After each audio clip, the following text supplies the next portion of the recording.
Tutur Tinula. Kali ini mengetengahkan episode pertama dengan judul Pelangi di Atas Kurawa.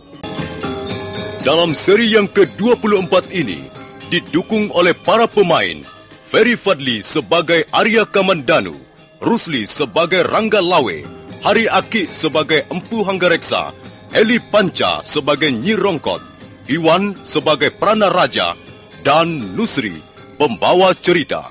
Selamat menikmati. Prana Raja menjadi sangat penasaran. Arya Kamandanu ternyata tidak mudah ditundukkan.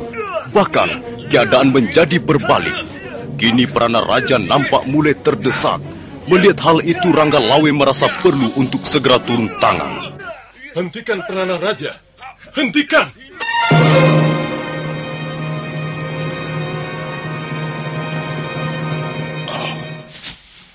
Ada apa, Gusti? Minggirlah. Tapi saya masih sanggup bertarung, Gusti. Putra Tuan Hanggareksa ini memang hebat, tapi saya masih belum kalah, Tuan. Aku tidak mengatakan bahwa kau kalah, Prana Raja. Aku hanya menyuruhmu minggir. Baik, Gusti. Silakan.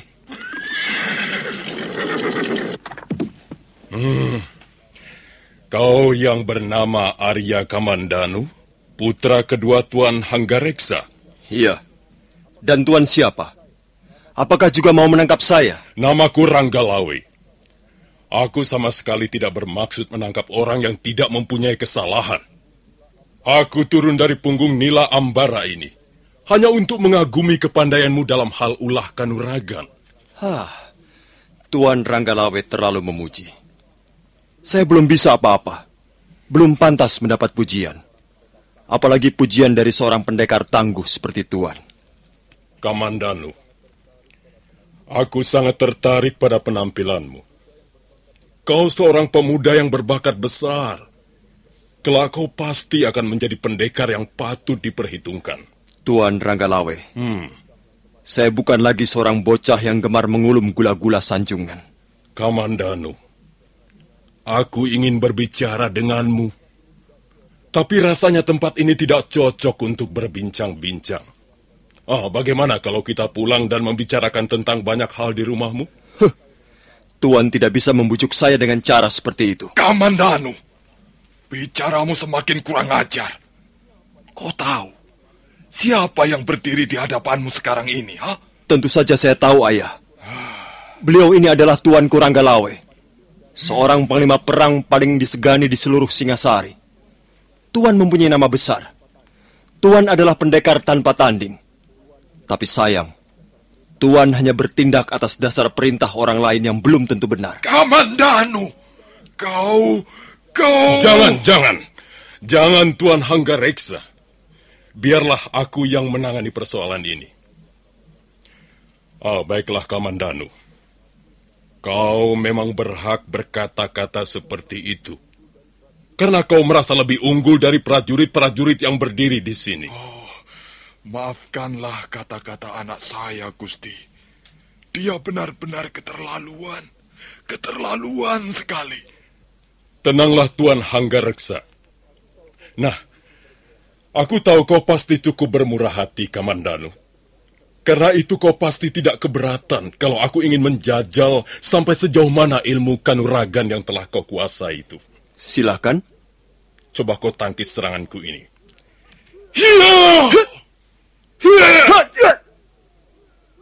Bagus.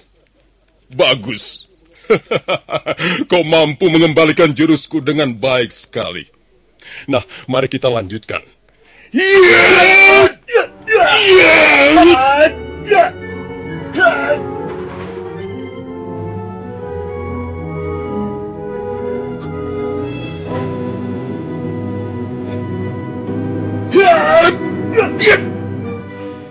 Apa yang menjadi dugaan Rangga Lawe ternyata benar. Arya Kamandanu mempunyai ilmu kanuragan yang tidak sembarang prajurit Singasari mampu menandinginya. Karena itu, Rangga Lawe bertarung dengan bersungguh-sungguh. Tapi dia akhirnya menjadi sangat keheranan. Sudah 15 jurus berlalu. Usahanya menundukkan Arya Kamandanu masih belum nampak hasilnya. Maka Ranggalawe mulai menyerang lebih gencar dengan maksud jangan sampai Arya Kamandanu mempunyai kesempatan untuk menghindar ataupun menangkis. Terimalah sekarang ini. Melihat lawannya menyerang dengan gencar, dengan jurus-jurus yang berbahaya karena kecepatannya, Arya Kamandanu untuk sesaat menjadi kalang kabut. Tapi kemudian dia menarik kakinya mundur 3 langkah dan mulai mempersiapkan kemampuan ilmu sepi angin untuk melandasi pukulan 11 jurus naga puspa tahap kedua.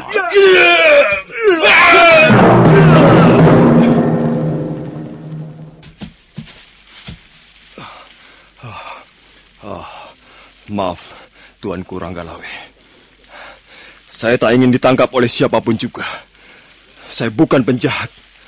Kalau saya berani melawan Tuan, karena terpaksa. Oh, ampunilah anak saya, Gusti. Ampunilah anak tak tahu diri itu, Gusti. Sudahlah, Tuan Hanggareksa. Anak Tuan tidak bersalah apa-apa. Saya justru bangga melihat pemuda memiliki keteguhan hati dan keberanian seperti putra Tuan. Oh, Gusti. Apakah Gusti terkena pukulannya? Serangannya memang sangat cepat dan berbahaya sekali. Entah dia menggunakan jurus apa namanya. Tapi aku tahu gerakannya dilambari seipi angin. Kalau tidak segera menghindar, dia pasti bisa memasukkan sikutnya ke ulu hatiku. Tuan Hanggareksa. Iya, Gusti.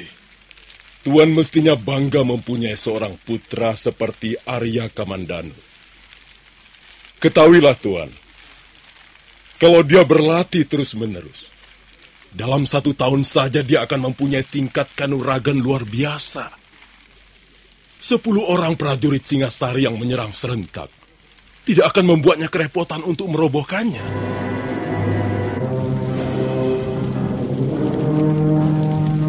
Api kebakaran masih terus menyala. Abunya berterbangan dan hawa panas menyebar ke sekitarnya. Kini bubungan atap rumah Empu Hanggareksa sudah menjadi arang dan runtuh ke samping.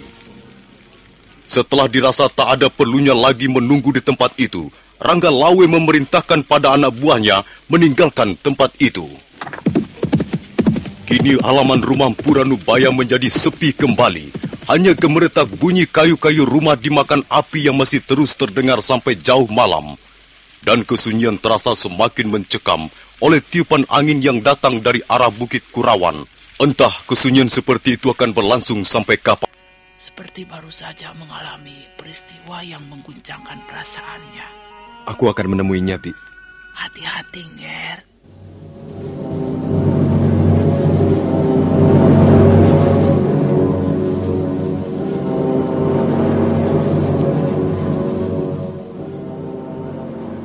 Ayah. Ayah. Mengapa kau kembali ke rumah ini, Kamandanu? Saya kembali untuk minta maaf, Ayah. Saya telah melakukan kesalahan yang amat memalukan. Apa perlunya kau meminta maaf padaku? Apakah ayahmu ini masih ada artinya bagimu, Kamandanu? Saya mengakui saya bersalah, Ayah. Saya mohon maaf, Ayah. Tidak. Aku tidak akan memaafkanmu. Maafkan saya, Ayah. Saya bersedia dihukum. Saya rela dicambuk, dipukul atau dibunuh sekalipun. Asal Ayah sudi memaafkan kesalahan saya. Kamandanu, perbuatanmu itu sungguh-sungguh keji dan memalukan. Seperti perbuatan anak-anak liar. Anak-anak jalanan yang tidak pernah mendapat pendidikan dari orang tuanya. Aku sama sekali tidak bisa mengerti. Aku setengah tidak percaya. Kau ini anakku atau bukan? Kau ini Kamandanu atau setan? Hah? Saya menyesal sekali, Ayah. Kau telah berani berkacak pinggang di hadapan Gusti Ranggalawe. Padahal kau tahu persis siapa beliau itu. Aku yang kena sasaran, Kamandanu. Aku yang kena getahnya. Apa yang kuusahakan dengan susah payah selama ini, yang telah menghabiskan puluhan tahun dari seluruh usiaku ini, akan hancur berantakan gara-gara perbuatanmu itu. Maafkan saya, Ayah. Saya tidak berpikir sampai sejauh itu. Waktu itu saya sedang kalut. Saya sedih melihat rumah Paman Ranubaya terbakar. Paman Ranubaya! Paman Ranubaya! Oh, rupanya selama ini kau masih menjalin hubungan dengan orang itu. Dan rupanya kau bisa dipikat dengan ilmu kanuragan yang diajarkannya. Hatimu tergiur hingga matamu menjadi buta. Dan akulah ayahmu sendiri yang akhirnya menjadi korban. Kamandanu. Ya, Ayah. Apa kau merasa sudah jago setelah belajar kanuragan dari Ranubaya itu? Hah? Kalau kau merasa jago, ayo, berdiri dan keluar ke halaman sana. Aku tantang kau mengadu ilmu kanuragan. Tidak, Ayah. Tidak. Mengapa tidak? Hah? Bukankah kau sudah belajar ilmu kanuragan naga puspa? Bukankah kau sudah berani berkaca pinggang di depan Gusti Ranggalawi dan prajurit-prajurit Singasari? Ayo, Kamandanu. Jangan kau sungkan-sungkan. Jangan memandang aku sebagai ayahmu sendiri. Tapi, anggaplah aku seperti orang lain yang mau menjajal kemampuanmu. Tidak, Ayah. Bukan seperti itu maksud saya. Cepat berdiri dan keluar ke halaman. Tidak. Saya tidak berani melawan ayah. Lebih baik saya mati kalau harus melawan orang tua sendiri. Bunuhlah saya, Ayah. Habisi saja nyawa anakmu ini. Bayi kemarin sore sudah berani sombong kau. Ingusmu masih belum lama kering, sudah berani berbuat seperti itu pada orang tuamu. Keluar kau! Keluar dari ruangan ini!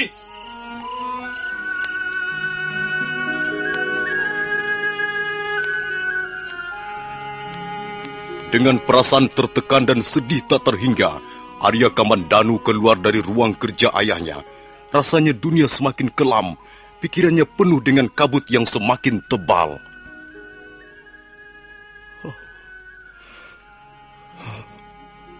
Mengapa aku harus selalu mengalami peristiwa yang menyakitkan seperti ini? Semuanya akhirnya membentur dinding kegagalan. Di mana letak kesalahannya? Apakah ini memang sudah merupakan garis nasibku? Malam itu, Arya Kamandanu tidak berhasil tidur barang sekejap mata pun.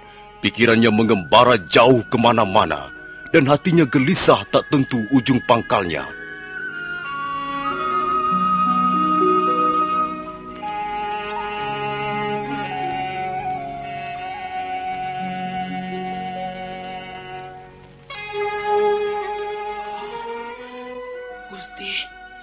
Gusti Hanggareksa.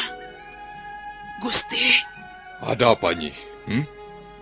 Bukankah sudah kupesan agar aku jangan diganggu? Maaf, Gusti. Saya terpaksa sekali. Siapa yang memaksamu? Angger Kamandanu, Gusti. Biarkan saja anak tak tahu diri itu. Aku tidak mau menemuinya lagi. Gusti. Sepertinya Angger Kamandanu pergi. Hah? Pergi? Iya, Gusti. Kamarnya kosong. Kudanya tidak ada di kandangnya. Dan saya menemukan selembar daun rontal di atas meja ruang tengah, Gusti. Apa dia menuliskan sesuatu di atas daun rontal itu? Iya, Gusti. Dan nampaknya tulisan ini ditujukan untuk Gusti Hanggareksa. Coba lihat. Burung-burung itu sejak pagi bernyanyi. Mereka tidak banyak mempunyai persoalan di dalam hidupnya. Karena itu mereka selalu bahagia. Tidak pernah bersedih hati. Sudahlah, Gusti. Tidak perlu bersedih hati. Bagaimana aku tidak sedih, Nyi? Kau lihat sendiri. Aku kerja keras siang malam. Untuk apa, coba? Untuk masa depan anak-anakku. Aku mendambakan anak-anakku bisa mewarisi apa yang telah kurintis puluhan tahun ini. Tapi pada akhirnya aku harus kecewa. Rupanya aku telah gagal membina anak-anakku, Nyi. Gusti, jangan berkata begitu. Kenyataannya memang begitu, Nyi Rongkot. Pada usiaku yang telah senja ini, tak ada yang membuat hatiku puas dan gembira. Semua serba mengecewakan. Gusti Hanggareksa, pada saat sekarang inilah seharusnya Gusti merasa gembira. Nyi, mengapa aku harus gembira? Cucu, Gusti sekarang sudah mempunyai seorang cucu. Itu sebabnya Gusti harus gembira. Kau ini bicara apa, Nyi? Begini ceritanya. Waktu saya pergi ke sungai untuk mencuci perabot-perabot dapur, secara kebetulan saya bertemu dengan seorang dukun bayi dari Manguntur. Dialah yang menyampaikan berita itu, bahwa Nini Ratih, istri Angger Dwi Pangga, sudah melahirkan semalam. Apa benar begitu, Nyi? Benar, Gusti. Sekarang Gusti sudah mempunyai seorang cucu laki-laki yang sehat dan tampan. Sang Yang Widi, kau beri juga aku penghiburan di saat sedang kalut dan putus asa. Kalau begitu, persiapkan segala sesuatunya, Nyi. Aku mau ke Manguntur sekarang juga. Aku mau melihat cucuku. Aku mau melihat cucuku, Nyi.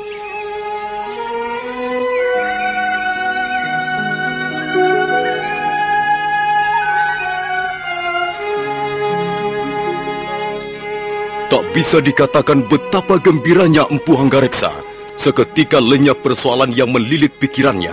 Yang nampak hanya seorang bayi mungil dan lucu yang kini sudah lahir ke dunia untuk meneruskan garis keturunannya.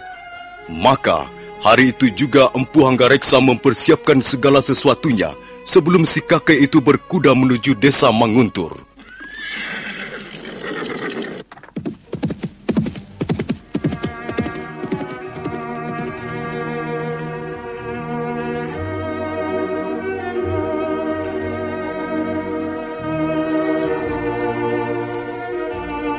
Sementara itu di tempat lain juga nampak seorang penunggang kuda, seorang lelaki muda yang tegap dan perkasa.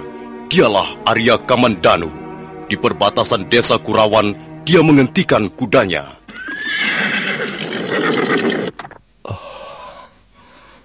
Akhirnya harus kutinggalkan Kurawan, desa kelahiranku. Desa di mana aku tumbuh sebagai anak-anak yang serba indah dan menyenangkan. Banyak sekali peristiwa ku alami di desa kelahiranku ini. Yang manis maupun yang pahit. Dan semuanya itu telah terpatri dalam hidupku. Menjadi milikku untuk selamanya. Selamat tinggal, Kurawan. Selamat tinggal. Arya Kamandanu menyentakkan tali kekang kudanya dan binatang perkasa itu pun berlari kencang. Tugu batas desa Kurawan makin jauh di belakang dan semenjak itu tak seorang pun tahu di mana Arya Kamandanu berada.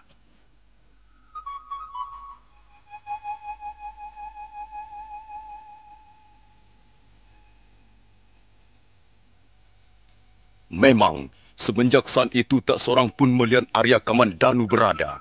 Pemuda Kurawan yang lugu dan polos itu seolah lenyap di dalam pengembaraannya.